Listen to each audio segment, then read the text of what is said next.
You're trapped in complete darkness. A stone cell beneath a castle. You've been here for 6 days. The only opening, a small gap at ground level, is the only thing keeping you alive. That's where they pass your bread. That's where you see light. But today, that light is disappearing. You hear the sound of a trowel, mortar spreading, stone being set into place. They're sealing it. They're sealing you in. You press your face toward the opening. You can see hands, tools. You recognize the castle steward, a man you've known your entire life. You call out to him. You beg him. You tell him it's a mistake, that you did nothing wrong, that a simple conversation with a visiting nobleman isn't betrayal, that your husband is lying, that this is madness. He doesn't even look at you. He turns and walks away. The first stone rises into place. Then another and another. The light shrinks. Your voice cracks. You're screaming now, but nobody hears you over the sound of the work. Nobody comes. The opening gets smaller and smaller until there's nothing but darkness. Complete, total, absolute darkness. For the next 42 days, you will sit on cold stone in that blackness. They'll pass minimal food and water through a gap that barely exists. You'll go slowly mad. You'll lose track of time. You won't know if it's day or night. You won't know if anyone is ever coming to let you out, and then you'll die. This actually happened in 1379. Her name was Elenina. Her crime was having a conversation with a nobleman about state finances. If you enjoy exploring the darkest chapters of human history, stories that reveal how entire civilizations normalize systematic violence against women, how accusations became weapons deadlier than swords, how justice systems were designed to destroy rather than protect, then please like this video and subscribe to Quiet Historians. I'm genuinely curious where you're watching from. Drop a comment below and tell me your location. What happened to Elenina was not unique. It was one method among dozens that medieval Europe used to punish women accused of adultery. And what I'm about to tell you is documented. Court records, church archives, legal codes, chronicles written by medieval people themselves. These aren't legends. These are real punishments that happened to real women. By the end of this video, you'll understand that medieval Europe's treatment of accused adulteresses was worse than execution, worse than torture, worse than anything most people can imagine. To understand what medieval society did to women accused of adultery, you first need to understand how the accusation itself worked, because the accusation was the weapon. Once it was made, a woman had almost no way to defend herself. In medieval Europe, a husband's word was law. His testimony about his wife's behavior carried absolute weight. It didn't matter if he had witnessed anything himself. It didn't matter if there was physical evidence. His accusation was treated as truth by default. His interpretation of events was reality. A woman could be condemned for being seen talking to a man who wasn't her husband, for smiling, for laughing, for asking questions, for lingering too long at the well, for showing interest in anything beyond her narrow domestic sphere. The standard of proof was not beyond reasonable doubt.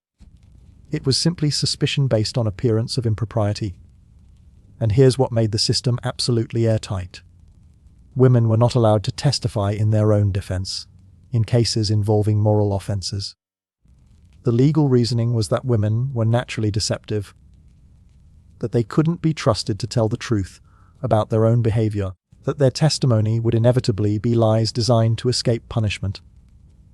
Only male testimony mattered. Only a man's word could be trusted. Medieval law codes across Christian Europe were explicit about this. A woman's voice in her own trial counted for nothing. Her protests of innocence were legally irrelevant. In the Saxon Spiegel, a German law code from the 13th century had stated plainly, a wife's defense against adultery charges was inadmissible because women were inherently prone to deception. The Carolina, the criminal code of the Holy Roman Empire from 1532, reinforced this principle across multiple regions and centuries. So once an accusation was made, conviction was almost inevitable. And once conviction happened, the real destruction began. In villages and towns across medieval Europe, the first punishment for an accused adulteress was always public, always visible, always designed to be witnessed by everyone. She would be dragged from her home, sometimes literally pulled by her hair through the streets. In some villages in southern Germany and Austria, her hair would be grabbed by the roots, and she'd be yanked along the cobblestones while crowds gathered. Her scalp would bleed, her dress would tear. By the time she reached the town square, her face was already bruised, her body already traumatized. In England, she might be brought to the pillory. In Germany, she might be stripped naked and walk through the entire village while being whipped. In France, the procedures varied, but the intent never did. Public destruction of reputation. The woman's clothing would be torn from her body in front of neighbors, in front of children, in front of people she'd known her entire life. The shame of this exposure was deliberately calculated. Medieval women were taught from childhood that their bodies must never be seen. That exposure was the ultimate violation of modesty, that only a husband should ever see a wife's naked form. Now, hundreds of people stared at her, and they didn't just stare, they participated. Her hair, which had been braided and styled as a mark of her status as a married woman, would be cut, not carefully, not gently. A woman from the village would approach with sheep shears, the dull blades meant for cutting wool from animals not designed for human hair. The shears would pull and tear at the scalp more than cut. Strands would be ripped out by the roots, blood would run down her neck. Children would watch and learn. Sometimes her head would be completely shaved. A razor would scrape her scalp, leaving it raw and bleeding. The removal of her hair was symbolic and brutal.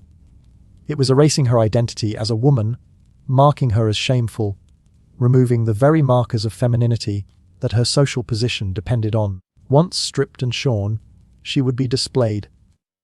In the pillory in England, a wooden framework with holes for the head and hands.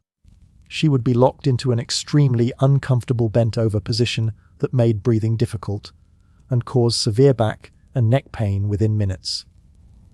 The holes were deliberately small, pressing against the throat. The position was deliberately agonizing. Standing in a pillory for even 1 hour was torture. Standing for 3 hours, which was standard, was a form of slow physical destruction. And while she stood there unable to move, unable to protect herself, unable to do anything except endure, the entire community participated in her punishment. This wasn't passive observation. This was active participatory violence. In medieval justice systems, the crowd was expected to join in, to add their own expressions of moral outrage to the official punishment, to demonstrate their own virtue by attacking the condemned. Refusing to participate was suspicious. It suggested sympathy for the adulteress, which could mark you as potentially corrupt yourself. So, everyone joined in, women, men, children. They threw things, rotten vegetables that had been saved specifically for this purpose. The contents of chamber pots, mud mixed with animal waste, spoiled eggs. The refuse would splatter across her face and body, covering her in filth. But worse than the physical impact was what it meant. She was being treated as garbage, as something to be disposed of. They threw stones. Not large ones that would cause serious injury or death. The authorities didn't want to kill her. They wanted her to survive to serve as an ongoing example, but stones large enough to hurt when they struck. They would hit her arms and legs and back, drawing blood, opening small wounds that would become infected. They threw insults. Faithless woman, betrayer of your husband, devil's bride, corrupted flesh. Each insult was designed to destroy what remained of her dignity. Not just physically, psychologically. She was being told again and again, by everyone she knew, that she was worthless, that she was less than human, that she deserved this, that she had brought this upon herself through her own wickedness. And the children participated. Their parents lifted them up to get better angles for throwing, handed them particularly disgusting items to throw at the woman in the pillory. Young boys, perhaps 8 or 9 years old, competed with each other to see who could hit her with the most disgusting projectiles. They laughed and celebrated each successful throw as if it were a game. They were learning. Through direct participation, They were learning that this was proper treatment for women who violated their marriage vows. They were internalizing the message that female virtue must be guarded at all costs, because the punishment for failure was complete social destruction. Young girls watched from the edges of the crowd, their mothers holding their hands or standing behind them with hands on their shoulders. All of them learning what would happen if they ever strayed from absolute obedience to their future husbands. The parade through the streets served the same function. The woman would be forced to walk, sometimes completely naked, through every street of the village. The route had been carefully planned to take her past every house, down every lane, to ensure that every resident witnessed her humiliation. A man would follow directly behind her with a whip, striking her across her back and legs with each step. The whip would leave red welts.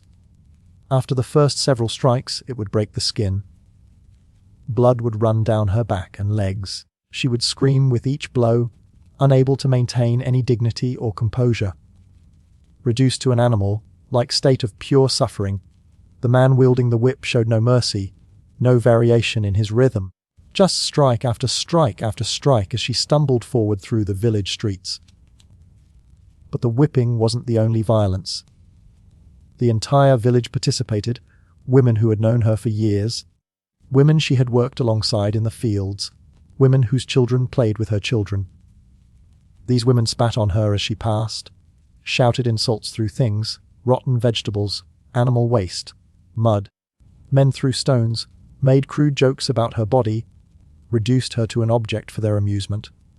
The children threw projectiles and laughed, learning their lessons about women's vulnerability and women's place. The parade lasted for hours, multiple times through the village to ensure maximum witnesses and maximum participation.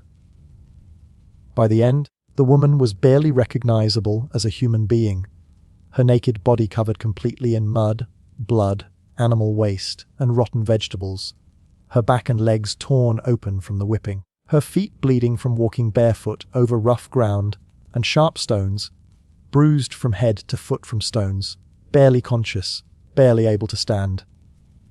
But the punishment wasn't finished. In many parts of medieval Europe, particularly in southern Germany and Austria, branding came next.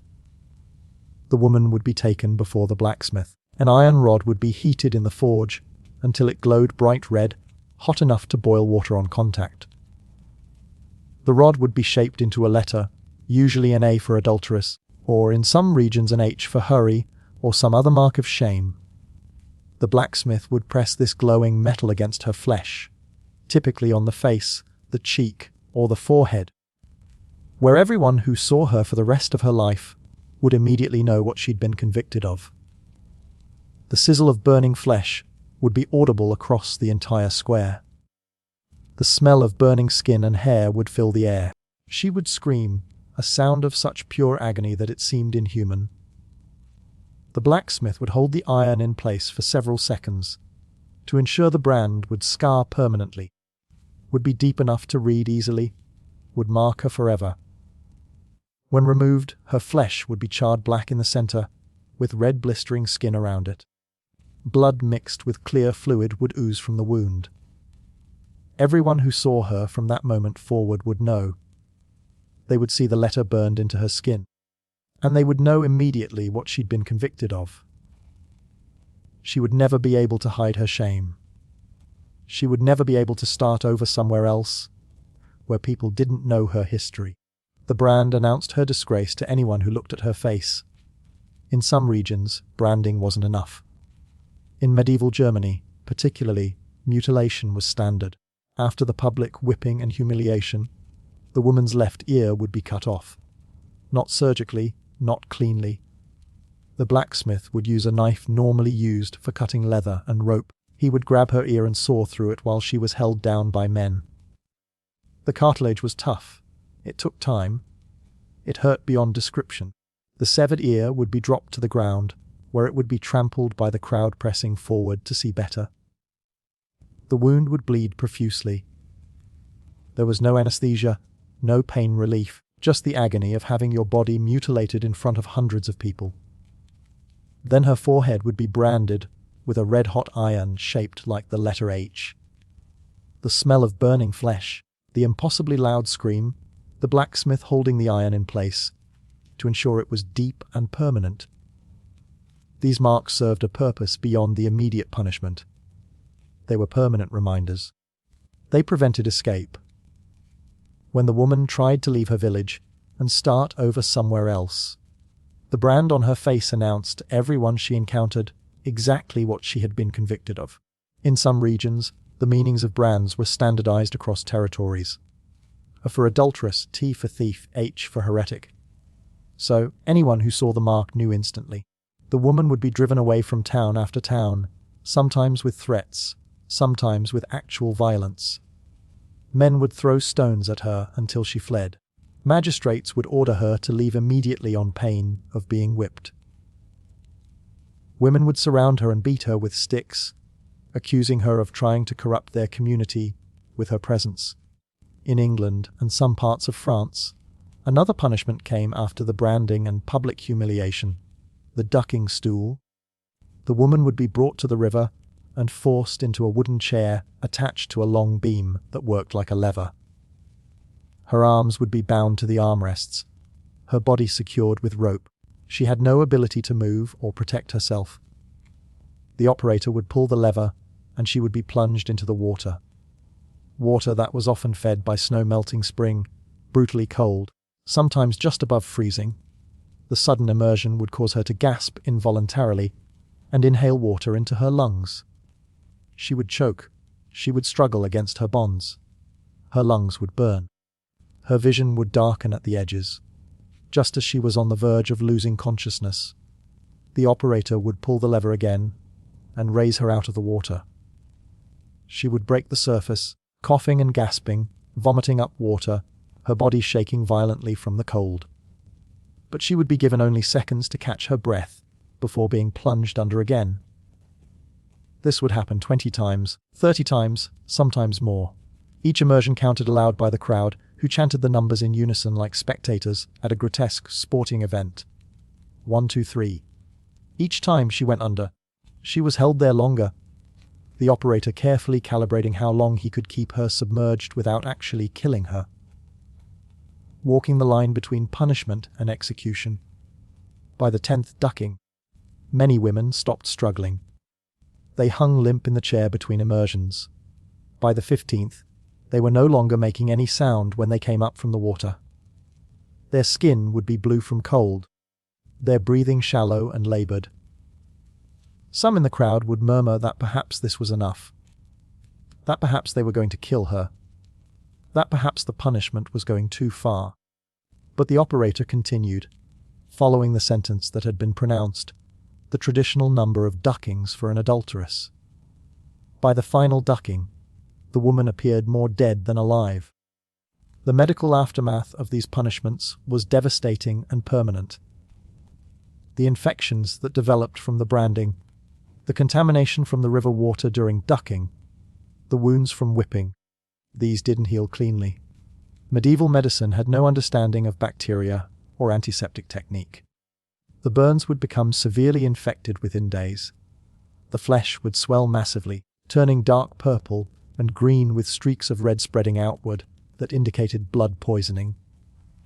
The woman would develop a high fever, her body fighting multiple infections simultaneously. Some survived the initial infection. Others died from sepsis within weeks. But the physical damage was only part of it. The social destruction was total and permanent. Once convicted, the woman's marriage was automatically dissolved. In most of medieval Europe, when a marriage was dissolved due to the wife's adultery, the husband kept all marital property. Not just property the couple had acquired during the marriage, but even the dowry that the woman's family had provided when she married. The dowry that was supposed to be her security, her protection, her insurance against poverty. Her husband took everything: the house, the furnishings, the money, the goods. The woman was left with literally nothing, except the filthy dress she had been wearing during her punishments. She couldn't work in any respectable trade. No one would hire a woman branded on the face as an adulteress. The brand was specifically designed to make her unemployable, to ensure she could never rebuild a normal life. She couldn't work as a servant in any respectable household because her presence would corrupt the moral atmosphere. That was the actual belief. Morality was thought to be contagious in medieval society, both virtue and vice spreading from person to person through association. A branded adulteress in a household would contaminate the virtue of the other servants. Or, so the reasoning went. She couldn't work with other women in textile production, the most common form of women's work, because the other women refused to associate with her. They claimed she would corrupt them, or that they couldn't be seen associating with such a woman without damaging their own reputations. The only work available to her was the most degrading and dangerous, collecting refuse from the streets, cleaning latrines, perhaps selling her body. Though even in that profession, her brand made her less desirable than unmarked women. The irony was not lost on anyone, least of all the woman herself. She had been branded as an adulteress for allegedly committing adultery. Now, the only way she could survive was to actually become what she had been falsely accused of being. She couldn't attend church without people whispering and pointing. The priest would not allow her to take communion or participate in any of the sacraments. She was marked as outside the community of Christian souls, not quite formally excommunicated, but effectively excluded from full participation in Christian religious life. In medieval Europe, that meant she was excluded from the most important aspects of community belonging. Children would follow her in the streets chanting "adulteress, adulteress" in mocking, singing voices, throwing small stones or mud at her. Adults would spit at her when she passed, throw things, repeat the violence of her public punishment on a smaller scale every day. She was effectively exiled while remaining physically in the same town, isolated among people she had known her entire life. Some women tried to escape, to leave their villages and find somewhere new to start over. But the brand on their face made this impossible. It was specifically designed to be permanent, to be immediately recognizable, to announce to anyone who saw it exactly what crime the bearer had committed. In every town and village they entered, people saw the letter burned into their skin and knew immediately what it meant. The meanings of brands were standardized across much of Europe. A for adulteress, T for thief, H for heretic, and so on. Brands were designed to be a permanent mark that followed the criminal forever, preventing them from escaping their past and starting over. These women were driven away from town after town, sometimes with threats, sometimes with actual violence. In one town, men threw stones at them until they fled. In another, they were dragged before the local magistrate, who ordered them to leave immediately on pain of being whipped. In a third, women surrounded them and beat them with sticks, accusing them of trying to corrupt their community with their presence. They survived by begging on the roads between settlements, sleeping in ditches or abandoned buildings, eating whatever scraps they could find, learning to approach people carefully, their head down, their branded cheek turned away, trying to get them to give something before they saw the mark and understood what they were. The chronic illness from the punishments weakened them progressively. The repeated near drownings caused permanent damage to lungs. The infection from the brand spread through tissue, causing permanent damage to nerves. Chronic pain that never fully went away. Facial paralysis, scarring that pulled the mouth into a permanent grimace. Some died on the roads after a few years, found in ditches frozen in winter, their bodies buried in unmarked graves in unconsecrated ground, the area reserved for criminals, beggars, and others deemed unworthy of Christian burial. Their deaths were recorded in parish registers with no name, no age, no mention of family. Simply, an adulterous woman found dead on the roadside. For noble women, the punishment was different on the surface, but equally devastating. A noble woman couldn't be subjected to the public whipping and branding that was used on peasant women. Her family was too powerful. If she was visibly scarred or publicly mutilated, it would create a blood feud. It would trigger obligations of revenge that could lead to actual war between families. So instead, she was disappeared, locked away in a convent in a remote region, somewhere accessible only by difficult mountain paths, isolated from other settlements, a place where women could be locked away and forgotten. These weren't comfort establishments for noble daughters. They were penitentiaries specifically designed to house women whose families wanted them disappeared. She would be stripped of her noble clothing and dressed in a coarse woolen habit. Her hair would be shaved completely bald. She would be locked in a cell barely large enough to lie down in. She would be fed one minimal meal per day. She would be allowed out only for religious services 7 times throughout each day and night. Services where she would be required to publicly confess her adultery before the community of nuns. She would be forbidden from speaking to any of the other imprisoned women. Cut off completely from the outside world. No letters, no visitors, no news of whether her family had tried to intervene, no knowledge of what happened to anyone she had known. She would spend decades in that cell. 23 years for one woman, 30 years for another, more than 2 decades locked in a few square feet of stone, praying the same prayers over and over, fasting until her body was skeletal, insisting to God, if not to her captives, that she had done nothing wrong, and the system ensured that most of the time she hadn't. That's the truth at the heart of all this. Most of the women convicted of adultery in medieval Europe were probably innocent. The accusation was the weapon. The trial was a formality. The punishment was the point. A husband who wanted to get rid of his wife. A son who saw his wife as a threat to his inheritance. A man humiliated by village gossip. A lord who wanted to make an example. These men had a legal system that gave them absolute power to destroy any woman they accused. The accusation didn't require proof.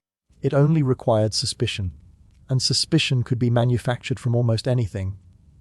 A conversation, a smile, a lingering glance, interest in anything beyond the narrow confines of domestic duty. That was the system. That was medieval justice for women accused of adultery.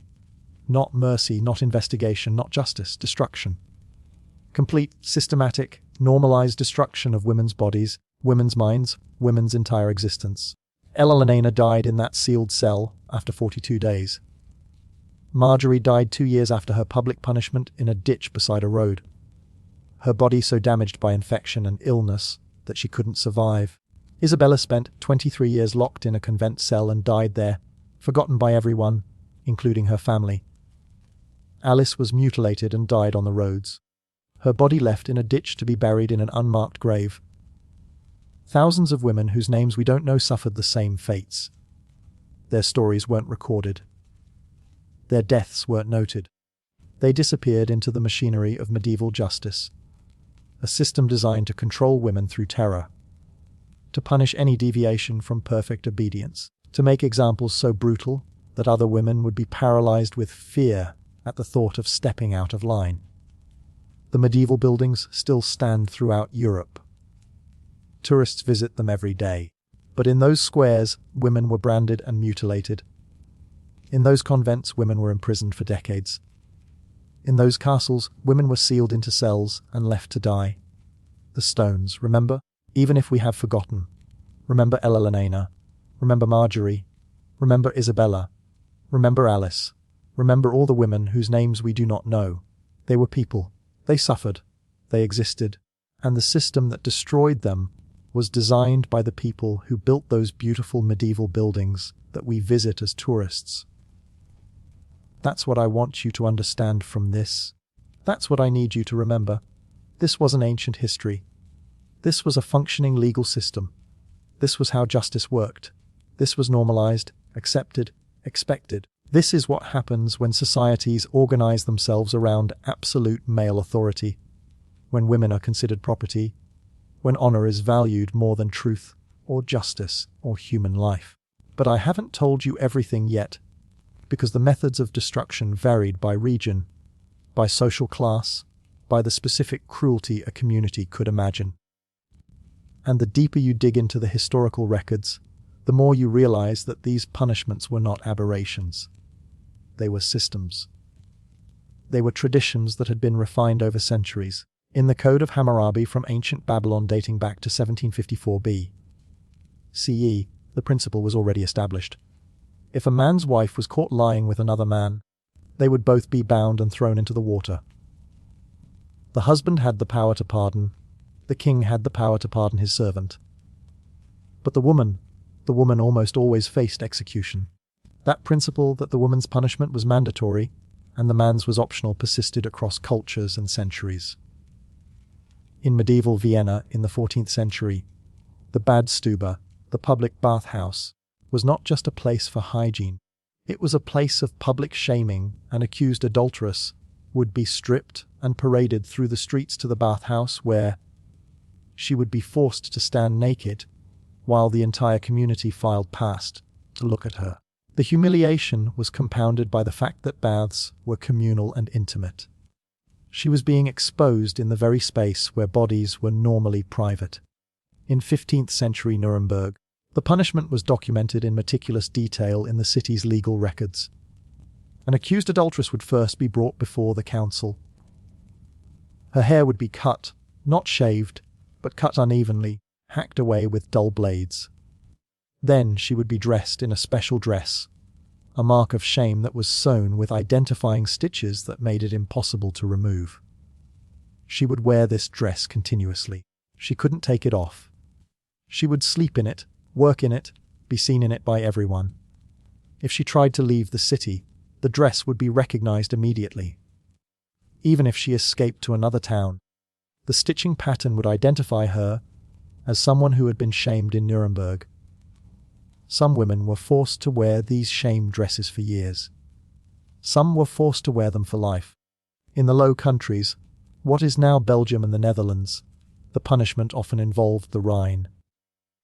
Women would be forced into the river not for ducking, but for something worse. They would be placed on a boat with a hole in the bottom. The boat would be sent out into the current. The implication was clear. Whether she drowned depended on whether God thought she was innocent. Most drowned.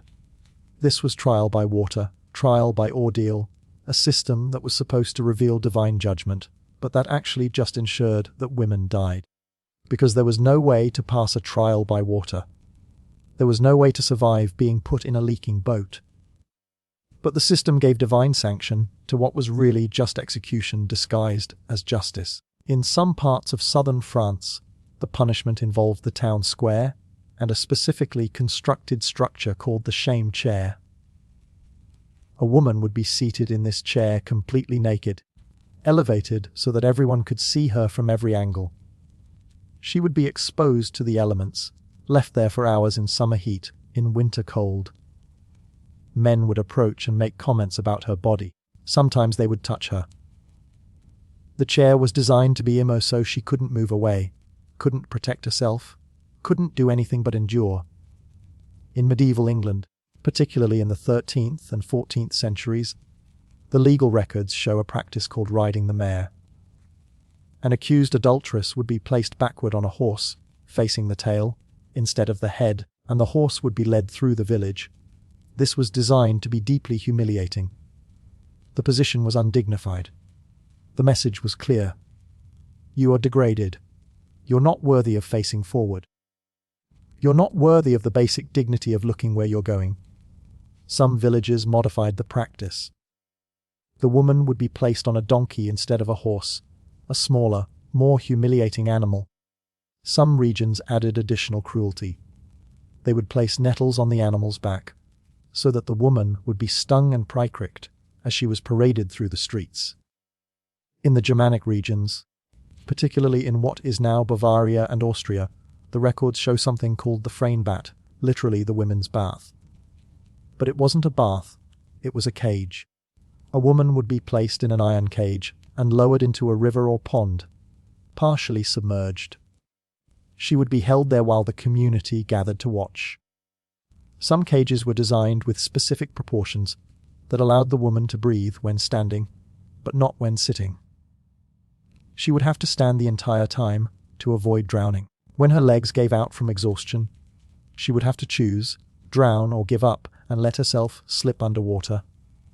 Most drowned eventually. The psychological component of these punishments is what often gets overlooked in historical accounts. It wasn't just the physical destruction. It was the fact that the community participated. That neighbors, people you had known your entire life, turned against you. That women, other women, took pleasure in your suffering. That children learned to mock you. That the system was designed to make you feel that your suffering was deserved. That you had brought this upon yourself. That everyone was right to hate you. There's a documented case from 1387 in the Bavarian town of Regensburg of a woman named Margaret who was accused of adultery. The trial record shows that her own mother testified against her. Her own sister threw stones at her during the public parade. After her punishment, Margaret tried to reconcile with her family. Her mother refused to see her. Her sister orchestrated her expulsion from the town. Margaret died 3 years later alone in the woods outside the town. A hunter found her body in winter. She had frozen to death. In the Italian city-states, particularly Venice and Genoa, the punishment took on a maritime dimension. Venice was a sea power and justice was often administered at the docks. An accused adulteress in Venice, in the 15th century, would be brought to the harbour and placed on a platform in front of the ships. She would be stripped and branded, while sailors and merchants watched. The message was clear. All travellers should know what happens to unfaithful women. Some women in Venice were branded with a fleur de, a symbol of shamelessness. The mark was positioned on her breast directly over her heart, so that even if she tried to cover her shame, it was still visible. Women with this mark couldn't rent housing. They couldn't work. They were effectively exiled from society while still living in the city. In smaller villages across Europe, where the social fabric was tighter and the community more isolated, the punishments were often even more brutal because they were less regulated. There was no official oversight. No one from the city was watching to ensure procedures were followed. Local lords had tremendous discretion in how to punish. A case from 1392 in a small English village shows a woman named Joan who was accused of adultery by her husband. The local lord's court was held in the village square. The verdict was reached within an hour. Joan was sentenced to be drowned in the village pond. She was placed in a basket tied to a rope. The rope was tied to a tree at the pond's edge. Joan was lowered into the water and held submerged for a count of 50, then raised, then lowered again. This was repeated 10 times. After the final raising, she was still alive, but barely conscious. The court record notes that she was judged to have survived by God's mercy, and was therefore declared innocent of the crime of adultery. She was released, but the physical damage was permanent. She developed an infection in her lungs from repeated near drowning. She coughed blood for the rest of her life. She died 3 years later, at age 28. What's particularly cruel about her story is that she was officially proven innocent. Yet, she still suffered the full punishment, and she still died as a result of it. The legal reasoning for this was that trial by ordeal was supposed to reveal God's will. If she survived, God had judged her innocent. But the survival itself proved nothing about actual guilt or innocence. It only proved that she was lucky enough or strong enough to survive a torture technique that was designed to kill. In the German regions, there's extensive documentation of what happened to women who were branded. The marks didn't just prevent escape and social integration. They prevented marriage. If a woman was ever released from punishment or escaped her town and ended up in another community, and if someone recognized her mark, she couldn't marry. No respectable man would marry a woman branded as an adulteress. She was permanently outside the possibility of legal partnership or social integration. Some women tried to escape their marks by paying surgeons to cut them off. The records show attempts by women to have A's branded on their cheeks removed surgically. But the scarring was so deep that removal often just replaced one obvious mark with another. A scar that looked like scarring from removal was almost as identifying as the original brand. A document from 1401 in the city of Bruges shows a woman named Catherine who tried to have her brand removed. The surgery was performed by a barber surgeon, the closest thing available to a medical professional. It didn't work. The scar tissue was permanent. When the attempted removal was discovered, Catherine was brought back to court and sentenced to additional punishment for attempting to evade justice. She was branded a second time. This time the brand was applied to her other cheek, so that she was marked on both sides of her face. There was no way for her to hide it. The social consequence of this layered punishment, branded, then punished again for trying to remove the brand, was total. Catherine left Bruges. She ended up in the countryside, living as a hermit in a small hut outside a village. She survived by begging and doing menial work that no one else wanted to do. She died in that hut at age 42. In convents across Europe, the records show that imprisoned women sometimes tried to take their own lives. The documents are cryptic. They use phrases like, "She was found to have attempted harm to herself," or "She was prevented from taking the ultimate escape." But what they're describing is suicide attempts.